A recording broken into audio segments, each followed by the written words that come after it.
ኩኑ ጠቢባነ ከመ አርዌ ምድር ወየዋሃነ ከመ ርግብ፣ እንደ እባብ ልባሞች ወይም ጥበበኞች እንደ ርግብ የዋሆች ሁኑ ይላል።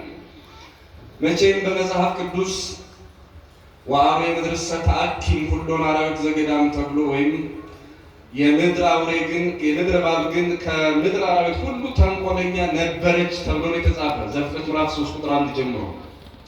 ከዚህ ተንኮለኛና የተረገመ የዲያብሎስ ማደሪያ የሆነ ፍጥረት ደግሞ በሌላ መልኩ ለካ ጥበብ መማር ይቻላል። አንድ ሰው በጣም ጨካኝ ነው ቢባል የማይታወቅ ርህራሄ እንዳለው መቼም ታውቃላችሁ። ጭካኔው ርህራሄውን ደብቆበት እንጂ የሆነ ሰፍሳፋ የሚሆንበት ደግ የሚሆንበት መልክ አለ። የትኛውም ጨካኝ ወመን የሚባል ሰው ጥቁር ላም ነጭ ፀጉር ከብሽሽቷ ይሄ ከግቷ ወተት ከምትሰጥበት አካባቢ አይጠፋም ይባላል። ነጭ ላምም እንደው እንደምንም ቢፈልግ ጥቁር ቀለም ጥቁር ፀጉር አይጠፋባትም። አንዳንድ ጊዜ የመጥፎ ምልክት የሆኑ መርዛማ የሆኑ ነገሮች ደግሞ በሌላ መልኩ አስተማሪ የሆነ የሚያስገርም ነገር ይገኝባቸዋል ማለት ነው። ለምሳሌ እባብ ስሙን ስንጠራው እንኳን አስደንጋጭ ሆኖ ነው የቀረው ከገነት ካባረረን በኋላ። ስለዚህ ይህንን ክፉ ፍጥረት አምላካችን ክርስቶስ የጥበብ ምሳሌ ያደረገው ማቴዎስ 10:16 እንደ እባብ ልባሞች እንደ ርግብ የዋሆች እንደ እባብ ጥበበኞች ነው የሚለው የመጽሐፍ ቅዱሱ የግዕዝ ቃል። ኩኑ ጠቢባነ ማለት ጥበበኞች ነው ማለት። የእባብ ጥበብ እኛ ከሱ የምንወስደው የምንማረው ጥበብ ምንድን ነው? ባጭሩ ነው እስኪ ሁለት ጥበቦች አሉ። ለአሁን ሁለት ጥበብ ስላችሁ ሁለት ብቻ አይደለም፣ አስገራሚ በጣም ብዙ ጥበቦች አሉት። ሁለቱም ብቻ ልናገር። የመጀመሪያ ወደ ኖህ መርከብ ሲገባ ያደረገው ጥበብ ነው። አያችሁት? በብሉይ ኪዳን የእርግማን ምልክት የነበረውን እባብ አሁን በሐዲስ ኪዳን ያውም ጌታችን ኢየሱስ ክርስቶስ የጥበበኞች አስተማሪ አድርጎ የጥበብ ምልክት አድርጎ ጠቀሰው። እባብ ምን አድርጎ ነበር? ያው እንደምታውቁት ዘፍጥረት ምዕራፍ 7 ባለው የጥፋት ታሪክ ኖህ ወደ መርከብ ካስገባቸው ፍጥረታት አንዱ እባብ ነው እና ጥበበኛ የሚያሰኘው ምንድን ነው? ወደዚያች መርከብ ሲገባ መርዙን ተፍቶ ነው የገባው። ይህ የተናደፈ እዚያች መርከብ ውስጥ ሊኖር እንደማይችል ስላወቀ አፉን ቆጥቦ መርዙን ተፍቶ እዚያች መርከብ ውስጥ ገብቷል። ስለዚህ ክርስቶስ አምላካችን እንደ እባብ ልባሞች ሁኑ አለ። የእባብ ልባምነት እዚህ ይጀምራል ማለት ነው። ይህ ማለት ምን ማለት ነው? ለእኛ ትርጉሙ ሰዎች ወደ ቤተ ክርስቲያን ሲመጡ እዚያው ሰፈር ያለውን ምላስ ይዘው ከመጡ ሰፈር ላይም እኛው ቤተ ክርስቲያንም ውስጥ ያው ከሆነ ምን ለውጥ አለው? ሰው ወደ ቤተ ክርስቲያን ሲመጣ ሊጥለውና ሊተወው ይዞት ሊመጣ የማይገባው ነገር አለ። ከእባብ ተማሩ። እሱ ወደ መርከብ ሲገባ መርዙን ጥሎ ገባ። እናንተ ወደ ቤተ ክርስቲያን ስትመጡ መርዛችሁን ጣሉ ነው። አሁን ችግሩ ዓለም ላይ የሚቦካው ሰፈር ላይ የሚወራው ክፉ ነገር በሙሉ ቤተክርስቲያን ውስጥ ዘው ብሎ ይገባል። አሁን ቤተክርስቲያን ትንሽ የፖለቲካ ኮሽታ በመጣ ቁጥር እንደ በሶ የምትበጠበጠው ያው የሰፈሩ ነገር ቤተክርስቲያን ድረስ ተከትሎ መምጣት ስለጀመረ ነው። እባብ ግን የኖህ መርከብ ውስጥ ሲመጣ እዚያ ጫካ ለጫካ ይዞት ካብ ለካብ ድንጋይ ለዋሻ ለዋሻ ይዞት የነበረውን መርዝ ጥሎ ወደ ኖህ መርከብ ስለመጣ ማቴዎስ 10:16 ላይ የጥበብ አርአያ ሆነ፣ የጥበብ ምሳሌ ሆኖ እንደ እባብ ልባሞች እንደ እባብ ጥበበኞች ሁኑ እንዲባል ምክንያት ሆነ። ይደንቃል። ሁለተኛ እንደ እባብ ልባሞች ሁኑ ማለት ወይም ጥበበኞች ሁኑ ማለት እባብ እንደ ማንኛውም ተፈጥሮ ፍጥረት ያረጃል። ሲያረጅ የሚያደርገው ነገር ነው። እሱ የጾም ታሪክ ነው። መቼም መጽሐፍ ቅዱስ የሚያነብ እባብ የለም። መጽሐፍ ቅዱስ መጽሐፉን የሚያውቅ እባብ የለም። በተፈጥሮ ሕግ ግን እግዚአብሔር ለሁሉም የተፈጥሮ እውቀት ሰጥቶታል። የተፈጥሮ እውቀት ውሾቻችሁ እናንተን የሚያውቁበት፣ እናንተን የሚንከባከቡበት፣ ለእናንተ ፍቅር የሚያሳዩበት መንገድ አንዱ እግዚአብሔር ለሁሉ በልኩ እውቀት እንደሰጠ ማሳያ ነው። ለሁሉም እውቀት ሰጥቷል እግዚአብሔር። ለትንኝ እንኳን እውቀት ሰጥቷል እግዚአብሔር። ለትንኝ በዓይናችን ለማናያቸው ፍጥረታት እና ለዚህ ለእባብም እግዚአብሔር አምላክ ከሰጠው ጥበቡ አንዱ ሳረጅ የሚታደስበት መንገድ ነው። ምንድን ነው የሚያደርገው? በትርጓሜያችን የተቀመጠው ምናልባት አሁን ደግሞ ድሮ ይሄንን ነገር ምናልባት የገጠር ልጆች ሆነን አንድ ረዘም ያለ ነጭ ነገር ስናይ የእባብ ልብስ ብለን እናይ ነበር። አሁን ደግሞ እድሜ ለኢንተርኔቱ ዓለም ማንም ሰው ይሄንን ማየት ይችላል። ቆዳውን ሲቀይ ገፎ ሲወጣ ከአሮጌው ቆዳ ወጥቶ አዲስ ሕይወት መኖር ሲጀምር ማየት ይቻላል። አሁን ምን ለማለት ነው? ይህንን የሚያደርግበት መንገድ እጅግ በጣም አስደናቂ ነው። ምንድን ነው የሚያደርገው? 40 ቀን ወይም 38 ቀን እንደሌሎቹ አጻጻፍ ሌሎች ዓለማውያን እንደሚጽፉት ከመመገብ ይከለከላል። አይበላም። የራሱን ምግብ ይተዋል። በዚህ ምክንያት ረሃብ ሲጸናበት ይሄ ከላይ ያለው ቆዳ ከስጋው ጋር ይለያይለታል። ቀጭን ሰው ሰፊ ልብስ ሲለብስ እንደማለት ነው። ወይም ሕፃን ልጅ የአባቱን ጫማ ሲያደርግ እንደማለት ነው። በጣም ሰፊ ይሆንለታል በረሃብ ምክንያት። ስለተራበ እንዲሁ ዝም ብሎ 40 ቀን ሳይበላ ስለሰነበተ አዲሱ ሰውነት ወይም ገላ አይመጣለትም። ሰውነት ለኛ ነው፣ ለሱ ገላ አካል አይመጣለትም። ምን ያደርጋል? በጠባብ መንገድ ሾልኮ ሲሄድ ያ ከስጋው የተለየለት ቆዳው ተገፎ ይወድቅለታል። በሁለት መንገድ ራሱን ያድሳል። አንደኛ ራሱን ከምግብ በመከልከል፣ ሁለተኛ ደግሞ በጠባብ መንገድ አልፎ በመሄድ በዚያ ታኮ ሲያልፍ ያ አሮጌው ቆዳ ያ አላራምድ አላንቀሳቅስ ያለው ያረጀ ገላው ተገፎ ይወድቅና አዲስ ሕይወት ይጀምራል። ግን ይሄንን ቆዳ ገፎ ለመጣል በጠባብ መንገድ ማለፍ ግድ ይሆንበታል። አሊያ ከዚያው ካሮጌ ቆዳው ጋር እንዲሁ ዝም ብሎ ገፍ ሲል መኖር ነው። ግዴታ በጠባብ መንገድ ማለት አለበት። በእነዚህ ሁለት ነገሮች እባብ አዲስ ሕይወት እያየ ይኖራል። ይገርማል። ማቴዎስ 10:16 ላይ እንደ እባብ ልባሞች ሁኑ የተባለ ከዚህ በመነሳት ነው። ታዲያ እኛ ምንድን ነው ከዚህ የምንማረው? ያን እንደሆነ መቼስ እኛ ስናረጅ አካላዊ ውበታችንን የምንቀይርበት ሌላ ነገር የለንም። ምናልባት የሰለጠነው ዓለም የተሸበሸቡ የፊት ቆዳዎችን በእድሜ ምክንያት የሚመጣን እርጅና ለመከላከል መቼስ የማያደርገው ነገር የለም። ታውቁታላችሁ። ከኔ በላይ እዚህ ውስጥ ታውቁ ሰዎች ትኖራላችሁ። የማይደረግ ነገር የለም። እርጅናን ላለማሳወቅ በእኛም ሀገር በጣም የተለመደው ያው ጥቁር ነጭ ምንድነው ነጭ ፀጉር ስትመጣ ወዲያው ትምጥማጡን ማጥፋት ተለመደ ማለት ነው። የሚገርመው ግን ማንኛውም ሰው በሀብት የማያመጣው በምንም ነገር ፈልጎ የማያገኘው ትልቁ የእግዚአብሔር ስጦታ ሽበት ነው። በእድሜያቸው የመጣ ሰዎች በዚህ ሲያፍሩ እኔ በጣም የሚሰማኝ ነው። የሚገርመኝ በእድሜያቸው የመጣ ሰዎች ተፈጥሮን መቀበል እንግዲህ እኔ ኃጢአት ነው ላችሁ አይደለም፣ ኃጢአት ነው ብዬ አላስተምርም። አሁን ይህንን ቀለም ቀየርክ የሚል ነገር ትምህርት ሌላ እንዲህ ከባድ የሆነ ነገር ግን በተፈጥሮ ላይ እግዚአብሔር በሰጠ ጸጋ ላይ ይህንን ነገር ጥቅም ምንድን ነው የሚለው ያያችሁ እንደሆነ የእግዚአብሔርን ጸጋ ተፈጥሯዊውን መለኮታዊውን ውበት አለመቀበል ምናልባት የአቅም ጉዳይ እንጂ እርጅናንም ለመከላከል የሆነ ነገር የሚደረገው ነገር እኛ ሀገር ከመጣ ብዙዎቻችን የምንተው አይመስለኝም። በእርግጥ ስታስቡት ብዙ ሰው ታዲያ ማድረግ እኮ ይቻል ከሆነ ምን ችግር አለው የሚለው ሰው ብዙ ነው። እሱ አይደለም።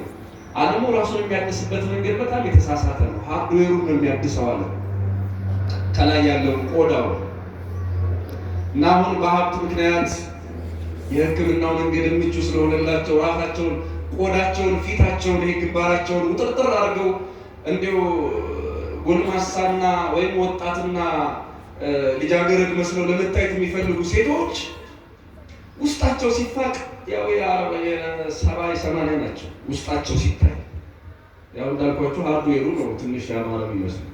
ያው ሁለት ሰው ነው በአንድ አካል ውስጥ ሁለት ባህሪ ያለ ማለት ነው። አሮጌው ተፈጥሮና ይሄ የተወጠረው ደግሞ የላይኛው ክፍል። እሱ ከላይ ሲያዩት የህፃን ወጣት ነው፣ ከውስጥ ደግሞ የማይቀየረው ማንነት ነው። ይልቁን ውስጥንም ውጭንም የሚያድስ ሌላ ጥበብ አለ። ስለዚህ እንደ እባብ ልባሞቹ ነው፣ ከውስጥም ከውጭም የሚያድስ ምንድን ነው? እሱ ጾም ይባላል። ይሄንን ሌላ ሊቅ ሲያብራራው ምን አለ? በዚህ ርቅነ ፈውስ ሰናይ፣ በዚህ ምድር ላይ የሚያምር በጎ መድኃኒት አለ። ዘውእቱ ጾም፣ ይኸውም ጾም ነው። ርጢነ ፈውስ ማለት በዚህ ርጢን በጎ መድኃኒት አለ። ጾምን በጎ መድኃኒት ይለዋል። ይኸውም ጾም ነው አለ። ርጢን ማለት ፈውስ መድኃኒት ማለት ነው እና ይኸውም ጾም ነው። ጾም እንዴት በጎ መድኃኒት ይሆናል ያላችሁ እንደሆነ የመጀመሪያው መድኃኒትነት ክርስቲያኖች መቼም ይሄንን ለማስተማር አሁን እግዚአብሔር ይስጠው ሳይንሱ በራሱ ስለ ጾም ብዙ የሚናገሩ ከሐኪሞችን አምጥቷል። ለስጋ ያለው ጥቅም በራሱ በጣም ብዙ ነው፣ እጅግ በጣም ብዙ። እዚህ ምድር ላይ በጤና እንዴት ኖራችሁ፣ እንዴት ረዥም እድሜ ኖራችሁ ሲባሉ ሲጠየቁ የምንሰማቸው ሰዎች በሙሉ ስጋ በላ ለመሆን የመጀመሪያው ነገር ነው። ሁለበላ ለመሆን የመጀመሪያው ነገር ነው። በምግብ ላይ አገኘው ተብሎ ዝም ብሎ ግድግዳ ተንተርሶ እስኪያድር ድረስ አሁን በተለይ አብዛኛው ሰው በተለይ ኦርቶዶክሳዊ ሲሆን ያሳዝነኛል። ዛሬ ታውቃላችሁ ለስጋ ስንብት ሲባል ያለ ልክ በልቶ ያለ ልክ ጠጥቶ የአልጋው ትራስ አይበቃውም። ግድግዳ ተንተርሶ የሚያድርሰው ብዙ ነው። ትምህርት በመማር ላይ ያሉትን አይመለከትም። ዝም ብሎ ጾም ገባ እንዴ ብለው መንገድ ላይ ጾምን የሚሰሙ ሰዎች አሉ። እነዚህ ሰዎች የስካር ቀን ያደርጉታል። ያሳዝናል። ከልክ በላይ በልቶ ግድግዳ ተንተርሶ ማደር፣ ይሄ በጣም አደገኛው ነገር ነው እና ይሄ በሽታ እንደሆነ መጽሐፍ ቅዱስ ብቻ አይደለም ዓለሙ በደንብ እያስተማረ ነው። ራሳቸውን ከዚህ ነገር ከልክሉ እያለ እና ጾም ለስጋና ለነፍስ መድኃኒት መሆኗን ኤራቅሊስ የሚባል ሊቅ ነው የሚነግረን። በዚህ ርጢነ ፈውስ ሰናይ ዘጾም፣ በዚህ ዓለም በጎ መድኃኒት አለ፣ ይሄውም ጾም ነው አለ። ምንድን ነው መድኃኒትነቱ? የመጀመሪያው ለስጋ ያየነው እንደሆነ የስጋን ጥንካሬና ውበት ጤንነት የሚጠብቅ ጾም ነው። ለስጋ መድኃኒት ነው ጾም። ቅዱስ ያሬድም እንደዚህ ነው የሚለው ወታጠምም ኩሎ ፍትወታተ ዘስጋ፣ የስጋን ምኞትና ፍላጎት በሙሉ ጸጥ ታደርጋለች ጾም። ይሄ ያዙ ይልቀቁኝ የሚል ኃጢአት ልስራ የሚል ፍሬን የበጠሰን የሚባለው በተለምዶ እንደዛ አይነቱ ሰውነት መልክ ማስያዝ ስርዓት ማስያዝ የሚችል ጾም ብቻ ነው። ሌላ ምንም ኃይል የለውም። ታውቃላችሁ ኃይል መንፈሳዊ ይባላል ጾም። ስለዚህ ለስጋችን ጤና ነው። ሁለተኛው ግን ለነፍሳችን ነው። የነፍስን ቁስል ማከም የሚችል ምንም እዚህ ምድር ላይ ምንም ነገር የለም እና ቅድም ያልኳችሁ ዓለም በጥበቡ በገንዘቡ ራስን ማደስ ችያለሁ ብሏል። ነገር ግን ራሱን የሚያድሰው ዓለም እንዴት ነው ያለ እንደሆነ ቅድም እንዳልኳችሁ ነው። ውስጡን ማደስ አይችልም። ውስጡን ማደስ አይችልም። ፊቱ የወጣት የህፃን ይመስል እንጂ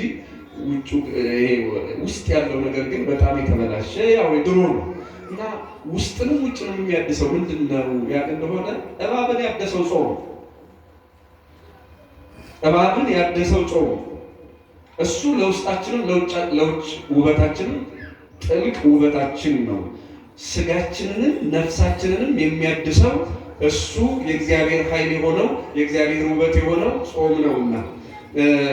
ሌላው እባብ ሲያረጅ ነው ብያቸዋለሁ። እኛ ሰውነታችን ብቻ አይደለም የሚያረጀው፣ ሰውነታችን ብቻ አይደለም የሚያረጀው። በጣም ብዙ የሚያረጅ ነገር አለን ታውቃላችሁ። በጣም ብዙ እጅግ ብዙ ነገራችን ያለ። ለምሳሌ ፍቅር ያረጃል ታውቃላችሁ። አሁን ሰው ፍቅር ሲያረጅበት ምንድን ነው የሚያደርገው? ልብስ ሲያረጅ ይጣላል። ፍቅር ሲያረጅ ምንድን ነው የሚሆነው? ፍቅራችን በራሱስ እንደ ልብስ ነው ወይ እንዳትሉ፣ ለእኛ እንደ ልብስ ይሆናል። የሚያረጅ ፍቅር አለ፣ የሚሰለች ፍቅር አለ። በጣም በርካታ ነገራችን ሰላማችን ነው። ሌሎችም ማህበራዊ ህይወቶቻችን አርጅተውብን እንዲሁ ዝም ብለው መልካቸው ያላማረን ደምግባት የሌለው ህይወት የምንኖር ሰዎች እንኖራለን። መድኃኒታችን ኢየሱስ ክርስቶስ እንደ እባብ ልባሞች ሁኑ ሲለን የሚታደስ ነገር ካስፈለገ በዚህ በማርቆስ ወንጌል ምዕራፍ 9 ቁጥር 52 ላይ መድኃኒታችን ኢየሱስ ክርስቶስ እንዲህ አለ፣ ፄወ ርከቡ በበይናቲክሙ፣ በነፍሳችሁ ጨው ይኑርባችኋል። ይህንን የቤተ ክርስቲያን ሊቃውንት ጾም ብለው ተረጎሙት። ጨውን ጾም ብለው ተረጎሙታል። ከጨው ጥቅሞች አንዱ ልክ እንደ እርጅና ሁሉ፣ ለምሳሌ እንጀራ ያረጃል ታውቃላችሁ። የከተማ እንጀራ ስንት ቀን እንደሚፈጅ አላውቅም። ለምሳሌ ወዲያውንም ያረጀ ከሁለት ቀን በኋላ። እኛ የገጠሩን እንጀራ ምናልባት የምታስታውሱ ካላችሁ ሳምንት ያለምንም፣ ያውን ደግሞ ፍሪጅ ውስጥ ገብቶ አይደለም በማይክሮዌቭ እየተጠበሰ አይበላም፣ ሞቅ ብሎ አይመጣም። እንዲሁ ባለበት የእግዚአብሔር ጸጋ መሰንበት ይችላል። አሁን ይሄው ዘመናዊነቱ መሰለኝ እንግዲህ የሚጨማመርበት ነገር ቶሎ ነው የሚያረጀው እና የቆሎ ተማሪዎች እንጀራቸው ቶሎ እንዳይበላሽ ጨው ይነሰንሱበታል። ይሄ አሁንም የቀረ አይመስለኝም። በተለያዩ በተለይ ፋብሪካ ምግቦች ላይ ጨውና ሌሎች ነገሮች የሚገቡ ለዚህ ይመስለኛል ቀናቸውን ለማሰንበት። ምናልባት ካልተሳሳትኩ እንደዚያ ነው። ጨዋማ ይሆናሉ ብዙ ጊዜ እና ጨው ማለት ምግብ እንዳይሻግጥ ረጅም ጊዜ የሚያቆይ ነው ለቆሎ ተማሪዎች ሳይቀር። ታዲያ በነፍሳችሁ ጨው ይኖርባችሁ ማለት መቼስ ሶዲየም ክሎራይድ እኔ ሆድ ላይ አልነሰንስም። ምንድነው በነፍሳችሁ ጨው ይኖርባችሁ ማለት? ይሄው መድኃኒት ይኖራችሁ ማለት ነው። ጾም ነው ጨው የተባለ። በነፍሳችሁ ጨው ይኖርባችሁ ለነፍሳችሁ ማለት ለሰውነታችሁ ጾም ይኖራችሁ። ለምን? ያው እንጀራ ሲያረጅ እንዳይሻግት የሚያደርገው ስጋ እንኳን እንዳይበላሽ የሚያደርገው ጨው እንደሆነ ሁሉ እናንተም ሰላማችሁ ሲያረጅ፣ ፍቅራችሁ ሲያረጅ የሚያድሰው እንዳይበላሽ የሚያደርገው የጾም ህይወት ነው። ጾም ትዕግስትን ያመጣል፣ ትዕግስት ፍቅርን ያመጣል፣ ፍቅር ሰላምን ያመጣል። ስለዚህ በነፍሳችሁ ጨው ይኖርባችኋል። ጨው ማለት የእግዚአብሔር አምላካችን ሰላምና ፍቅር ከሰማይ ወደ ምድር የሚመጣበት የእግዚአብሔር ልዩ ጸጋ ነው ጨው። እሱም ጾም ነው። በሌላ አነጋገር ፍቅር ተብሎ ተተርጉሟል። ስለዚህ ክርስቲያኖች በመጽሐፍ ቅዱስ አምላካችን እግዚአብሔር እንደ እባብ ልባሞች ሁኑ ብሎ የመከረን እባብ ባረጀ ጊዜ ራሱን በጾም እንደሚያድስ ሁሉ እናንተም ፍቅራችሁ ሲያረጅ ጾሙ። ያኔ ይሄ ቀለብላባ ምላስ እና ያግባባ ምላስ ትዕግስት ይማራል። ትዕግስት ደግሞ ሰላምን ያመጣል። ሰላም ደግሞ ፍቅርን ያመጣል። ጾም ነፍስና ስጋችንን የሚገራገሪያችን ነው፣ ልጓማችን ነው። ይህን ልጓም ያዙ ነው። ለአንደበታችንም ልጓም ይሆናል። ሰው እየጾመ ተናጋሪ ከሆነ ደግሞ እየጾመ አይደለም። ስለዚህ እንደ እባብ ልባሞች ሁኑ ማለት መታደስ ያስፈልጋችኋል። የሰለቸን ነገር የጠበበን ነገር ከኛ ተገፎ እንዲወድቅልን፣ አሮጌው የሰለቸን ነገር ከኛ ተገፎ እንዲወድቅልን ጾሙ። እንደ እባብ ልባሞች ሁኑ። ይሄው ጾም አዲስ እባብን እንኳን አዲስ ያደርጋል። በረከት ሊያገኝበት አይደለም እባብ የሚጾመው፣ ክብር አገኝበታል ብሎ አይደለም እባብ የሚጾመው። በተፈጥሮ ሕግ ግን ራሱን ለማደስ እንዲህ የሚጾም ከሆነ እናንተ ደግሞ ብዙ የሚታደስ ነገር አላችሁ። አይምሯችሁን አድሱ፣ ልባችሁን አድሱ፣ ፍቅራችሁን፣ ሕይወታችሁን በጾም አድሱ ነው። ከዚያ ውጭ ሕይወትን ሊያድስ የሚችል ምን ነገር አለ? ቤትን ቀለም ያድሰዋል፣ ወንበርን እንደዛው የተለያየ ነገር ሊያድሰው ይችላል። ሶፋውን ምኑ ሰውንስ ምን ያድሰዋል? ዝም ብሎ የፀጉር ትኩሳት ወይ ደግሞ ቀለም መቀባት ወይ ደግሞ ልብስ መቀየር ይሄ እድሳት ነው? አይደለም። እንደው እንደ ሀገር እንኳን እንደ ከተማ ሰጣን የኮሪደር ልማት ቢኖር እንግዲህ ይመስለኛል ከተማ እድሳት ነው። እሱ እንኳን እንዲታደሳል እየፈረሰ። ሰው ምን የሚያድሰው? ብዙ የሚያድሱ መንፈሳዊ ኃይላት አሉ። ከነዚህ አንዱና ትልቁ ጾም ነው። ጾም እንኳን የሰው ልጅ እባብን እንኳን አርአያ እግዚአብሔር የሌለው መንፈሳዊ ሕይወት የሌለው አርአያ እግዚአብሔር የሌለው ይሄንን እባብ እንኳን አዲስ ሕይወት ያሳየዋል። ቅድም እንዳልኩት እባብ በሁለት ነገር ይታደሳል። መጀመሪያው ጾም፣ ከዚያ በጠባብ መንገድ መሄድ። አሊያ ግን ይሄ አሮጌው ቆዳ ተገፋ ይወድቅለታል። በተመሳሳይ መልኩ እኛ እንጾማለን። ስንጾም በጠባብ መንገድ እየሄድን ነው። ምንድነው እሱ ጠባብ መንገድ? በማቴዎስ ወንጌል ምዕራፍ 7 ላይ መድኃኒታችን ኢየሱስ ክርስቶስ በጠበበው ደጅ ግቡ፣ ሰፊው መንገድ ወደ ሞት የሚወስድ ነውና እያለ በሰፊ መንገድ እንዳንሄድ በጠባብ መንገድ እንድንሄድ መከረን። በጠበበው ደጅ ግቡ፣ ወደ ሕይወት የሚወስደው መንገድ እሱ ነውና እያለ። ጠባቡ ደጅ ምንድን ነው? ጠባብ ደጅ ማለትማ ስጋን አስጨንቆ ለእግዚአብሔር ማስገዛት ማለት ነው። ለጸሎት ለስግደት ራስን ማዘዝ ማለት ነው። ጾም ሲባል የማይጨንቀው ሰውነትን ማምጣት ማለት ነው። ስገድ ሲባል፣ ጸልይ ሲባል፣ አስቀድስ ሲባል የማይጨናነቅ ደስ የሚለው ሰውነት የመጣ እንደሆነ በእርግጥ በጠባብ መንገድን መሄድ ለምዷል ማለት ነው። አሁን አብዛኛው ዓለም ያው እንደምታውቁት ከቤተ ክርስቲያን እየወጣ በተለይ እዚህ በድብትርና በቅድስና በዝማሬ በስብከት ነበርንበት እናውቀዋለን፣ ታቦቱን አይተነዋል እያሉ ሲተቹ በማህበራዊ ሚዲያ ሰምታችሁ ከሆነ ምንም ሌላ ነገር አይደለም። እቺ ጠባቧ ደጅ ፕሮቶኮል የላት። ምን ማለት ነው? መገፋፋት አለ ማለት ነው። ብዙ ሰው ስለሚሄድ እዚህ ሰፊው መንገድ ላይ ደግሞ አመነዘርክ ብሎ የሚከሰው የለም። ምክንያቱም ኃጢአቱ ተሸፍኖለታል። የክርስቶስ ደም ይቅር ብሎታል አንዴ። ስለዚህ ልክ ሆኖ ይኖራል። ታውቃላችሁ አይደለ? ጸድቀናል እንደሚሉት። ስለዚህ የትኛውንም ኃጢአት ስራ እግዚአብሔር አንተን ከመንግስቱ አያወጣህም፣ ወደ ሲኦል አይጥልህም ይላሉ። አሁን እነዚህን ሰዎች እንደው እግዚአብሔር አያየንም ብለው ጸድቀናል ብለው የትኛውንም ክፉ ነገር ብንሰራ እግዚአብሔር አይፈርድብንም ብለው ካመኑ እንደው ፖሊስ ነው እንጂ እየጠበቀን ያለው እኮ ምድራዊ ስርዓት ነው እንጂ እየጠበቀን ያለው ቢገሉንስ? እንደዚህ አይነት ባል ያላት ሴት አሁን ባሏ እንዴት ነው የምታምነው? ሄዶ ቢያመነዝር እግዚአብሔር የሚቀጣው ካልሆነ እንዲህ አይነት ሚስት ያለችው ሴት ባልስ እንዴት ነው ሚስቱን የሚያምናት? ሄጄ ባመነዝር እግዚአብሔር ይቀጣኛል፣ ክብር ያሳጣኛል፣ እግዚአብሔር ያየኛል፣ ይሄ ነገር ክፉ ነው ብሎ የማያስብ ከሆነ ወይም የማታስብ ከሆነ ምንድን ነው የሚሆነው? እንዴት ነው ተማምኖ የሚኖረው ሰው? እግዚአብሔር አይወደውም ብሎ እግዚአብሔር ይሄንን ነገር ስለማይወደው ከክብር ያወጣኛል፣ ከልጅነት ያወጣኛል ብሎ ሰው ራሱን ማቀብ ካልቻለ ሰው አየኝ አላየኝ ብሎማ በጎ ነገርን ማን ይሰራል? ሰው የማያይበት እግዚአብሔር ብቻ የሚያይበት ብዙ ስፍራ አለ እና ሰዎች ጸድቀናል፣ እግዚአብሔር ምሮናል፣ አንዴ ከማረን ደግሞ ከገነት አይወጣንም ብለው ስለሚያስቡ ሰፊውን መንገድ ፈለጉት። የትኛውንም በደል ቢሰሩ፣ የትኛውንም ነውር ቢሰሩ እግዚአብሔር ይቅር ብሎናል ብለው እንዲያስቡ ይህ ሰፊው በር ወደ ሞት የሚወስድ ማቴዎስ 7 ላይ እንዲህ አይነት ሰዎች እንደሚመጡ ቀድሞ ያወቀው አምላካችን በጠበበው ደጅ ግቡ፣ እሱ ወደ ሕይወት የሚወስድ ነውና፣ ሰፊውን መንገድ ተውት፣ እሱ ወደ ሞት የሚወስድ ነውና። በዚያ መንገድ የሚሄዱ ብዙዎች ናቸው አለ። ይኸው ዓለም እንደ ልብ እየነጎደበት ነው።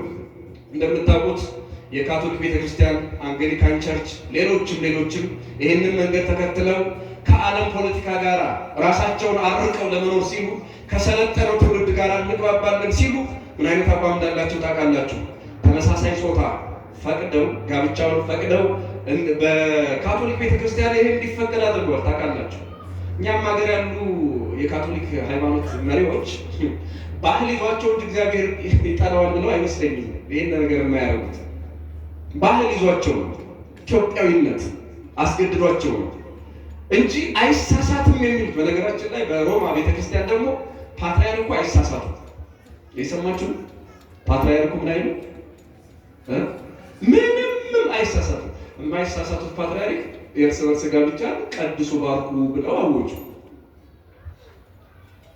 እና ፓትርያርካችን አይሳሳትም ብሎ በዶግማ በቀኖና የያዘ ተቋም ፓትርያርኩ ያዘዙትን አንቀበልም ማለት አይችልም። ታውቃላችሁ?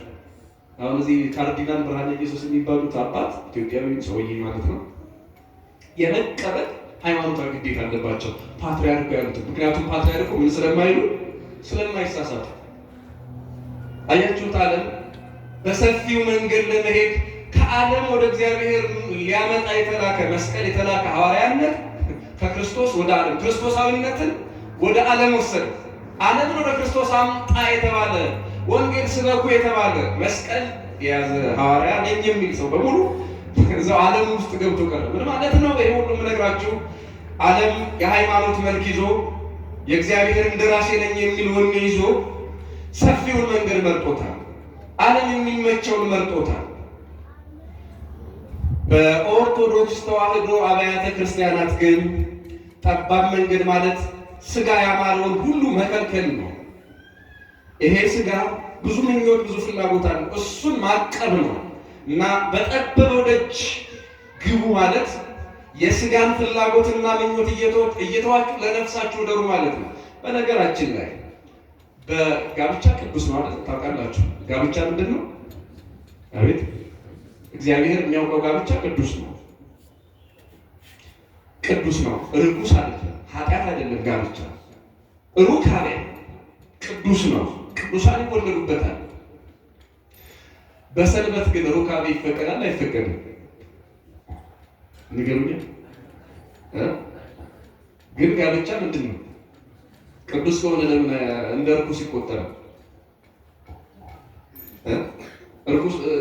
ርኩስ ቢሆን እሺ፣ የረከሰ ነገር ሩካቤ አድርጎ ወደ ቤተክርስቲያን መምጣት አይቻልም። አሁን ግን ቅዱስ ነው ብለናል። ጋብቻው ቅዱስ ከሆነ ሩካቤው ርኩስ ሊሆን አይችልም። ለምንድን ነው ታዲያ በሰንበት ሩካቤ አድርጎ ቤተክርስቲያን የማይመጣ የማይገባ ማለት ነው? ሕግ ስለሆነ እኮ ሕጉ ቅዱስ ነው፣ ያም ቅዱስ ነው፣ ያም ቅዱስ ነው።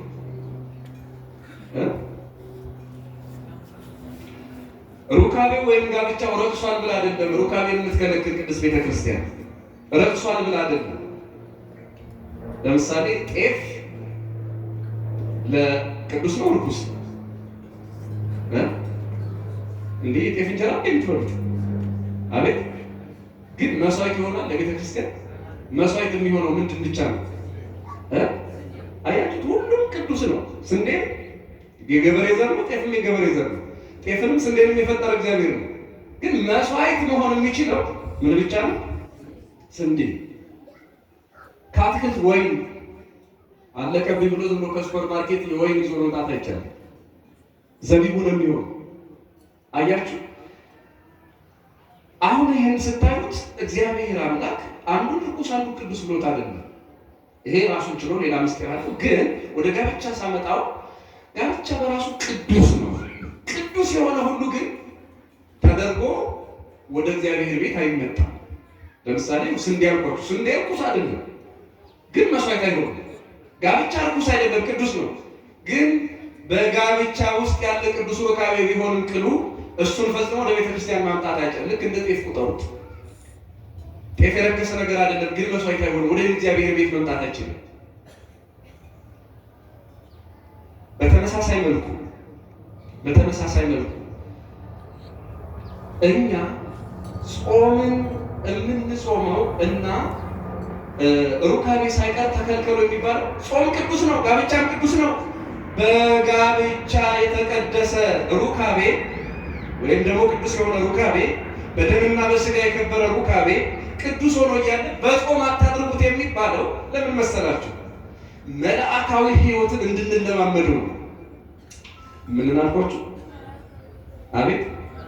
ሰው ማለት በመብላት በመጠጣት በሩካቤ ብቻ እነዚህ የስጋ ፍላጎቶች ናቸው እንደምታውቁት። በሌላ አነጋገር እንስሳዊ ጠባይ ይባላሉ። እንስሳዊ ጠባይን እየተለማመደ የሚኖር ሰው አይደለም። የመልአክ ባህሪያችን መገለጫዎች ናቸው እነዚህ ሁለቱ፣ ጾምና ሩካቤን መተው። በቅዱሳን መላእክት ሕይወት ሩካቤ የለም፣ ምግብ የለም፣ ጾም ብቻ ነው። ልጅ መውለድ መዋለድ የለም። ተመልከቱ። ይህንን መልአካዊ ሕይወት ነው እያለማመደችን ያለችው ቤተክርስቲያን። በምን በኩል? በጾም በኩል እንጂ ሩካቤው ረክሶ አይደለም። መልአካዊ ሕይወት ላይ ግን ሩካቤ ስለሌለ እኛ ደግሞ በማቴዎስ ወንጌል ምዕራፍ 22 ላይ እንደተጻፈው ሞተን ተነስተን እንደ መላእክት ነው የምንኖረው። አያችሁት? በሰማይ የምንኖረውን ሕይወት በምድር እያለማመደችን ነው ቅድስት ቤተክርስቲያን። ከሩካቤ ከልክላ፣ ከምግብ ከልክላ መልአካዊ ሕይወትን በትንሹ እያለማመደችን ነው እንጂ መብላት እኮ በራሱ እርኩሰት አይደለም። እንስሳዊ ጠባይን እንድንተው ማለማመጃው መንገድ ነው። ባል ከሚስቱ፣ ሚስት ከባሏ የሚያደርጉት ሩካቤ ርኩስ አይደለም። በጾምም ግን የተከለከለው በጾም ለምን መሰላችሁ? መልአካዊ ሕይወትን እንዳንለማመደው ስለሚያደርገን ነው። መልአካዊ ሕይወት ያ በሰማይ እግዚአብሔርን ብቻ እያመሰገን የምንኖርበት ሕይወት። ስለዚህ እኛ መልአካዊ ሕይወትን የምንለማመደው አንደኛ በጾም በጸሎት፣ ሁለተኛ ደግሞ በጠበበው ደጅ ስንሄድ ነው። የስጋን ምኞትና ፍላጎት ስንገራ ነው። ታዲያ መላካዊ ሕይወትን የምትለማመደው እቺ ቤተክርስቲያን ማን ይውደዳት? በምድር ላይ እንስሳ ሆኖ መኖር የፈለገውን ነገር እያደረገ እግዚአብሔር ብሎሃል ይቅር ብሎሃል እያለ ሰይጣን የሚያታልልበትን ሰፊ መንገድ ይፈልገዋል እንጂ ዓለም ማን ኃጢአቱን እየተናገረ ለካህን ይሸማቀቃል።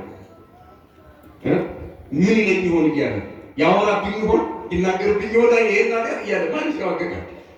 በቃ ሳምን ኢየሱስ የእግዚአብሔር ልጅ ብዬ ሳምን ኃጢአቴ ይቅር ተብሏል ብሎ የሚያምን ሰፊ መንገድ እያለ ሜዳ እያለለት እንዴት በጠበበው ልጅ መንግስት ይሄዳል ሰው? እውነቱ ደግሞ ይሄ ነው። አንድ ሊቅ ምን ይላል? ክርስቶስ ለአንተ ኃጢአት እርቃኑን እንደተሰቀለ በእርቃኑም እንዳላፈረ። በነገራችን ላይ ክርስቶስ ሲሰቀል እርቃኑን ነበር፣ ምንም አይነት ልብስ የለም። ታውቃላችሁ፣ ልብሱን አስታጥቆ የሳለው ከለሜዳው ማለት ነው የግድሙ ዮሐንስ ወልደ ነጎድጓድ ነው። በኋላ ከዛ የወረሰችው ነው ቅድስት ቤተክርስቲያን ዛሬ ኢየሱስ ክርስቶስን ስቅለቱን ስትስል ከለሜዳ አስታጥቃ የምትስለው ግልድሙ ማለት ነው። ኢየሱስ ክርስቶስ ሲሰቀል ግን ምንም ልብስ የለም፣ እርቃኑን የተሰቀለው። ታዲያ ምን ይላል ሊቁ? ኢየሱስ ክርስቶስ ለአንተ ኃጢአት እርቃኑን ተሰቅሎ በእርቃኑ ካላፈረ አንተ ደስ እያለ በሰራው ኃጢአት ስትናገር ለምን ታፍራለህ? ክርስቶስ በአንተ ኃጢአት አላፈረም። በአንተ ኃጢአት እርቃኑን ሲሰቀል በእርቃኑ አላፈረም። ሰው አየኝ አላየኝ አላለም። የአንተን ኃጢአት ሊሰውር እሱ እርቃኑን ተሰቅሏል። አንተ ኃጢአትህን ለካህን ተናገር፣ እግዚአብሔርም ኃጢአትን ይቅራል። በኃጢአትህ ካፈርክ ግን ክርስቶስ በእኔ ኃጢአት አፍሯል ብለህ ክርስቶስን ነው የምትክደው ይላል። እውነት ነው። ይሄንን የኃጢአት ኑዛዜ የሚፈሩ ሰዎች ሰፊውን መንገድ ፈለጉት። ይሄንን ጾም የሚፈሩ ሰዎች መልአካዊ ሕይወትን ትተው እንስሳዊ ሕይወትን በልቶ ጠጥቶ የትም አድሮ ወመኔ ሕይወትን ለመኖር የሚፈልጉ ሰዎች ጠባቡን መንገድ ትተው ሰፊውን መንገድ ፈለጉት።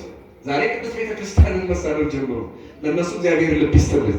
ለማንኛውም እኛ የምንጾመው ይህንን ጾም በፍቅር እንደምንጾመው ያረጁ ነገሮቻችንን ማደስ እንድንችል ነው። ሕይወት የሰለቸው ሰው አዲስ ሕይወት ማየት ከፈለገ ይጾም፣ ሌላ ነገር የለም። አዲስ ሕይወትን አዲስ ቀንን የሚያይ እባብ እንኳን ጾሞ ነው፣ ባይጸልይ እንኳን ጾሞ ነው። እኛ ደግሞ ጾም የጨመርንበት ጸሎታችን ወይም ጸሎት የጨመርንበት ጾማችን አዲስ ሕይወትን ያሳየናል።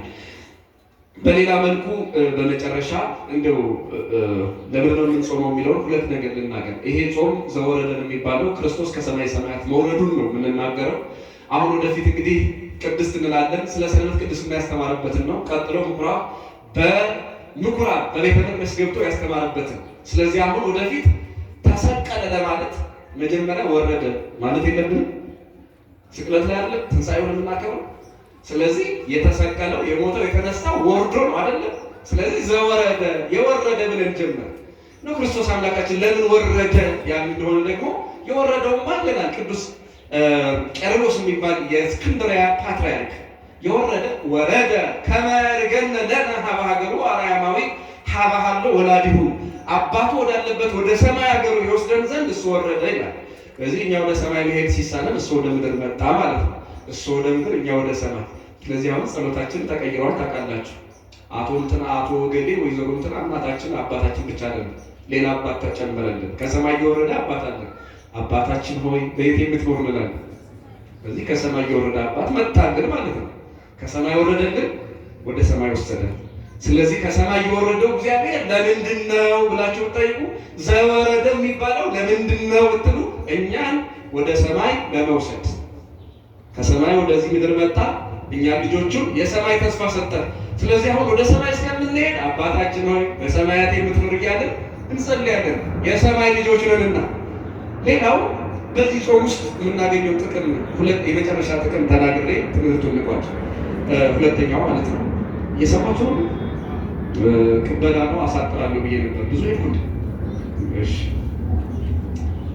ትንሽ ያደረውም ይጥፋላችሁ እዚህ በደንብ መመገብ እንችል ለስልብት እንዲመቻችሁ ማለት ነው። በደንብ ተነፋፈቁ። በዚህ በዮሐንስ ራዕይ ምዕራፍ 18 ቁጥር 1 ላይ በጣም የሚገርም የሚደንቅ ቃል አለ። የጾም ጥቅም ምንድን ነው የሚለው እና ሁሌ ስለ ጾም ስናገር የምናገረው ነው። እኔ እጅግ በጣም ድንቅ ነገር አለ። ከማደስ ውጭ ያረጁ የህይወታችን መስመሮችን ከማደስ አዲስ ከማድረግ ባለፈ የጾም ጥቅሙ ምን እንደሆነ ዮሐንስ ራእይ 18 ላይ ባቢሎን ወደቀች የአጋንንት ማደሪያ ሆነች የሚል ቃል አለ። ወድቀት ባቢሎን አባይ ሀገር ሆነት ማይደረ ለአጋንንት የአጋንንት ማደሪያ ባቢሎን ወደቀች የአጋንንት ማደሪያ ሆነች። እስኪ አብራችሁ ይበሉ ባቢሎን በሉ ወደቀች የአጋንንት ማደሪያ ሆነች። ይህንን ሊቃውንት ሲያብራሩት በትርጓሜው አገር እግዚአብሔር ሲለየው ይወድቃል፣ ሲወድቅ ጦርነት ይበዛል፣ እርስ በርስ መጣላት ይበዛል። እርስ በርስ ሲጣሉ ደግሞ ያቺ ሀገር ሰላም ታጣለች። ሰላም የምታጣው ደግሞ ጋኔን ሲያድርባት ነው። እና በባቢሎን እግዚአብሔር አልተመለከም፣ እግዚአብሔር አልተፈራም። እግዚአብሔር የተለያት ባቢሎን ሰላሟን አጣች፣ ደም ፈሰሰባት፣ ጦርነት በዛባት ባቢሎን። ስለዚህ የአጋንንት ማደሪያ ሆነች ይላታል። ሰላም ስታጣ ሀገር ደም ይፈሳል። ደም በፈሰሰበት ምድር መኖር የሚፈልግ ደግሞ ደባስ የሚባል ሰይጣን አለ ይላሉ። በእርግጥ ደባስ የጎረቤቶቻችን ስም እንደነበር አስታውሳለሁ። ግን ባጭሩ ሁለት ትርጉም አለው መሰለኝ። ሰውና ሰይጣን ተካፍሎት መሰለኝ የሚኖር ይህን ስም። ደባስ ማለት በአማርኛው ለሰው ሲሆን ይመስለኛል፣ በኦሮምኛ ትርጉም እንደሆነ ባላቅም ደበሳ የሚሉት አለ። በአማርኛ ግን ደባስ ማለት ደጋፊ፣ ዳባሽ፣ ሰውን የሚረዳ የሚደግፍ ማለት ነው ደባስ። ለሰይጣን ሲሆን ግን ሰላም በጠፋበት ምድር እየዞረ ጦርነትን እያበዛ የበግ ደም አይደለም፣ የላም የበሬ ደም አይደለም፣ የሰው ደም በፈሰሰበት መሬት መኖር የሚፈልግ ሰይጣን ባቢሎንን ተቆጣጠራት፣ አደረባት። ስለዚህ የአጋንንት ማደሪያ ሆነች። ታዲያ ሰይጣን በሰው ብቻ የማያድር ከሆነ በሀገር ላይ እንደ ሀገር አድሮ እንዲህ ሰላምን የሚበጠብጥ ከሆነ አሁን ሰውን ሰይጣን ቢያድርበት አስራችሁም ወይ እዚህ ንጉ ሚካኤል ጠበል ታመጡታላችሁ፣ ወይ ዛዝን እንዶ አስራት ወስዱታላችሁ፣ ብቻ የሆነ ጠበል ትወስዱታላችሁ። ሰው አገር ሰይጣን ሲያድርባት ምን ታደርጋላችሁ? እስኪ ንገሩ። ያው እንደ ሰው አስራት ጠበል አንወስዳት። ኢትዮጵያ ደግሞ ጠበሉን የማይፈልግ ብዙ ሰው አለባት። በዚያ ላይ ምን ታደርጉታላችሁ? አሁን ይኸው ማቴዎስ 17 ቁጥር 20 ላይ ይህ ወገን በጾም በጸሎት ካልሆነ ከሰው አይወጣም። በቃ ምንም ሌላ ኃይል የለም። አንተ ነህ ለካ እርስ በርስ የምታጋድለን፣ አንተ ነህ ለካ የማታግባባን ብሎ መንግስት በሰይጣን ላይ ዘምቶ በድሮን አይደበድበው፣ ልዩ ኃይል አያዘምትበት። ምን ታደርጉታላችሁ? ምንም። የሀገርን ፍጹም ሰላም የሚያመጣ አንዳንድ ጊዜ ሰው ሰራሽ ችግር የፈጠረውን በሰው ሰራሽ ዘዴ መፍታት አይደለም። በሀገር ላይ እንደ ሀገር የሚመጣውን ቀውስ የሚያመጡት አጋንንት ጭምር ናቸው። አጋንንት ጭምር ናቸው። በእርግጥ አንዳንድ ጊዜ ክፉ ሰዎች ባሉበት ሀገር ይህንን ስንናገር ሰይጣን ራሱ አራ የለውበትም ሊለን ይችላል። ታውቃላችሁ አይደል? ሰይጣን ራሱ የሚታዘበን አንዳንድ ክፋቶች አሉ። ምን አድርገህ ነው ሲባል አንዳንድ ሰው ሰይጣን አሳስቶኝ ይላል። አንዳንድ ጊዜ ሰይጣን ምንም የማያውቃቸው ከሰይጣን የባሱ ሰዎች ባሉበት ሀገር ላይ ሰይጣን እጁ ላይ ኖር ሁሉ ይችላል። እናውቃለን። ይህን ስንናገር ሊታዘበን ሁሉ ይችላል። እናውቃለን። ከሰይጣን የባሱ ሰዎች በክፋት ካሉ ግን ሰይጣን ያደረበትን ሀገር እና ሕዝብ እንዴት ነው እንዲሁ ሰላም ማድረግ የሚቻለው? ባጭሩ ይሄው ነው። ማቴዎስ 17:20 ላይ ያለው ቃል ይህ ወገን በጾም በጸሎት ካልሆነ ከሰው አይወጣም ማለት። በቃ ሌላ ምን ኃይል አለ? እኛ ጾመን እኛ ጸለየን ወደ ከተማው ስንሄድ ወደ ሀገሩ ስንሄድ ጾም እኛንም እሳት ነው የሚያደርገን። ታውቃላችሁ፣ ጊዜ ቢኖረን ጾም እሳት ያደረጋቸው ሰዎችን እነግራችሁ ነበር። በጣም በርካታ ክርስቲያኖችን ጾም እሳት አድርጓቸው አጋንንትን እንደ እሳት ሲያቃጥሉት በመጽሐፍ ተጽፎ የነ እንጦንስ የነ መቃሪ ታሪክ እና አባ መቃርዮስ ታሪክ አለ። እና ጾም ክርስቲያኖችን እሳት ነው የሚያደርገው፣ ሰይጣንን ያቃጥለዋል። ለማንኛውም ግን በጾም በጸሎት ካልሆነ ከሰው አይወጣም። በቃ ጾመን ጸልየን በሀገር የመጣ ሰይጣን እንዲወጣልን እንጾማለን ማለት ነው። በእውነት እኛ ከሰማይ በረከትን ከምድር ረድኤትን እንደገናም ደግሞ ሰላምን እናመጣ ዘንድ እግዚአብሔር አምላክ ይህን ጾም የድልና የበረከት ያድርግልን። እግዚአብሔር እንዳይቆጣ ጥበብን አጽንታችሁ ያዟት። ጥበብ እንደ እባብ መጾም ነው። ጥበብ ራሱ ኢየሱስ ክርስቶስ ነው። ጥበብ ራሱ ዳዊት እንደተናገረው ደግሞ እግዚአብሔርን መፍራት ነው። ሰዎች እግዚአብሔርን ሲፈሩ በሥርዓትና በሕግ ይኖራሉ። በሥርዓትና በሕግ የሚኖሩ ሰዎች ደግሞ እነሱ እግዚአብሔርን ያስደስታሉ።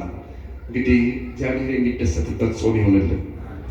ይሄ ጾም ልመናችንን ሁሉ ግዳጅ የሚፈጽም ሆኖ እንደው ከነነዌ ያነሰ ሰዎች እንዳለው እሱ እግዚአብሔር ይርዳል።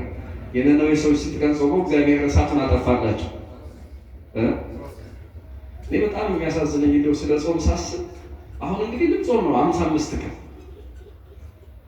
እኛ ከኃጢአት ጋር ያረጁ እግዚአብሔርን የማያውቁ ህዝቦች 3 ቀን ጾመው በ3 ቀን ንስሐ የሰማይ እሳት ሲጠፋላቸው፣ እዚህ ሀገር ግን 55 ቀን አይደለም። እኔ ጾሙን ብትደምሩት የነቢያት 44 አለ፣ ይሄ 55 አለ፣ ረቡዕና ዓርብ አለ፣ የእመቤታችን ጾም አለ፣ ጋድ አለ። እንዲህ እያለ የሐዋርያት ጾም አለ። እንዲህ እያለ 7 ጾም እንጾማለን። ትልቁ ጾም አብይ ጾም ይሄ 55 ቀን። ይሄ ሁሉ ጾም እየተጾመ እሳት ለምንድን ነው የማይጠፋልን? አሁንም የሚቃጠለው አሁንም የሚነደው እሳት ብላችሁ ይሄ ሰሞነኛ እሳት አይደለም። ይሄ ገለባ እሳት አይደለም። ሰደድ እሳት አይደለም። ይሄ ከሰው የሚመጣው እሳት ለምን ነው ያልጠፋው? ለምን ነው ያልቀዘቀዘው? መቼም ጾማችን ላይ ችግር ኖሮ አይደለም። አቋቋማችንን መፈተሽ አለብን ክርስቲያኖች። አቋቋማችን ጾምማ ከተባለ አጋንንት ይጾማሉ አይኖርም ጭራሽም። ጾማችን የአጋንንት እንዳይሆን ችግሩ እሱ ነው እንጂ እኮ እንደ ኢትዮጵያማ ቢሆን አይደለም ለራሱ አይቀርና ለዓለም የሚበቃ ጾም ጸሎት እኮ አላት ቅዱስ ቤተ ክርስቲያን። 365 ቀን ቅዳሴ ጸሎት አላት፣ ኪዳን አላት። ከዓመት ውስጥ አብዛኛው ጾም ነው። እንዲያም ሆኖ ግን ጠዋት የመጣን ድንጋይ እየደጋገመ እሾሁ የሚወጋን እንቅፋቱ የሚያቆስለን እኛኑ ነው። በ3 ቀን ጾም በ3 ቀን ንስሐ ነነዌ የተባለች እግዚአብሔርን የማታውቅ አገር እግዚአብሔር ይቅር የሚላት ከሆነ ልቧ የሚሰበር ከሆነ እንደው እኛን እኮ እንደው በአንድ ቀን ይቅር ማለት ነበረበት። በአንድ ቀን ጾማችን አለ። አጽዋማችንን ያሳምርልን። ስብሐት ለእግዚአብሔር።